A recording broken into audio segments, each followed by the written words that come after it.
Utilisation d'Interwrite Workspace avec vos ressources. Bienvenue dans Interwrite Workspace, le logiciel ouvert pour créer et enseigner avec une classe interactive. Ce didacticiel montre comment utiliser Interwrite Workspace avec des ressources pédagogiques tierces telles que des éléments tirés de vos livres de classe, des vidéos en ligne ou même un logiciel de caractéristiques. Pour faire fonctionner Workspace avec d'autres programmes, il est essentiel de connaître la barre d'outils. Cette barre d'outils flottante est toujours disponible, quel que soit le logiciel utilisé.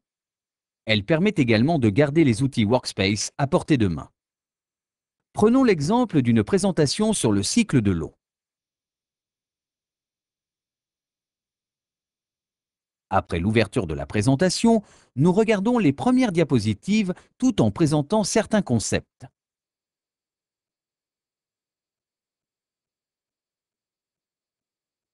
Lorsque nous arrivons à cette diapositive, je peux demander aux étudiants de dessiner certaines des étapes du cycle de l'eau illustrées sur cette photo.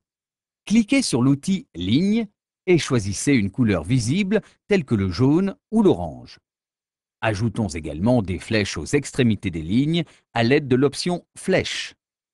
À présent, traçons quelques lignes pour illustrer le processus d'évaporation, comme ceci.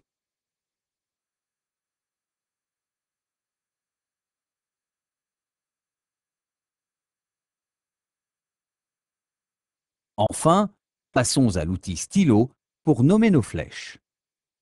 Assurez-vous que vous écrivez avec une couleur telle que le jaune sur ce fond sombre. Dans cet exemple, nous écrirons le mot « évaporation » au-dessus des flèches.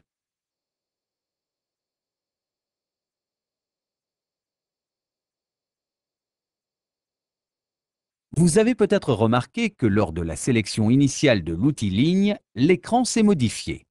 La barre de propriété s'est affichée en bas de l'écran. En effet, à chaque fois que vous sélectionnez un outil d'annotation tel que le stylo ou le surligneur, lorsque vous utilisez un autre logiciel, Interwrite Workspace capture automatiquement l'écran en cours et vous permet d'y ajouter des notes. Si vous avez terminé d'ajouter des annotations ou des notes sur cet écran, cliquez simplement sur l'outil souris et vous vous retrouverez sur la présentation. Vous pouvez suivre la présentation jusqu'à la prochaine opportunité pédagogique. Vous vous demandez peut-être « Mais où sont passées mes notes ?» Ne vous inquiétez pas.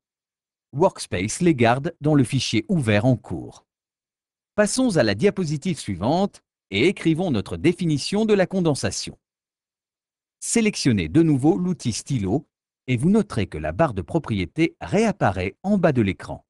Vous savez ainsi que vous vous trouvez sur une page Workspace. Dans notre exemple, nous écrirons une définition telle que « processus par lequel un gaz se transforme en liquide ».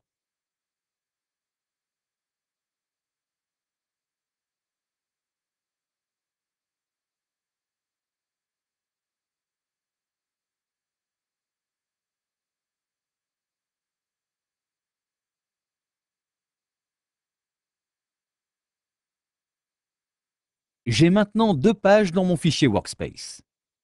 La première contient mes notes sur l'évaporation et la deuxième, la définition de la condensation.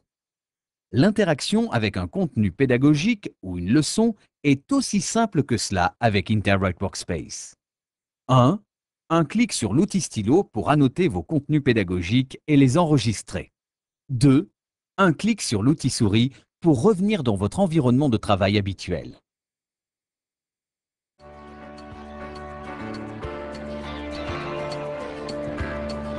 Souvenez-vous que le progrès vient de la pratique, et même si cet outil vous semble tout nouveau, il vous deviendra vite indispensable.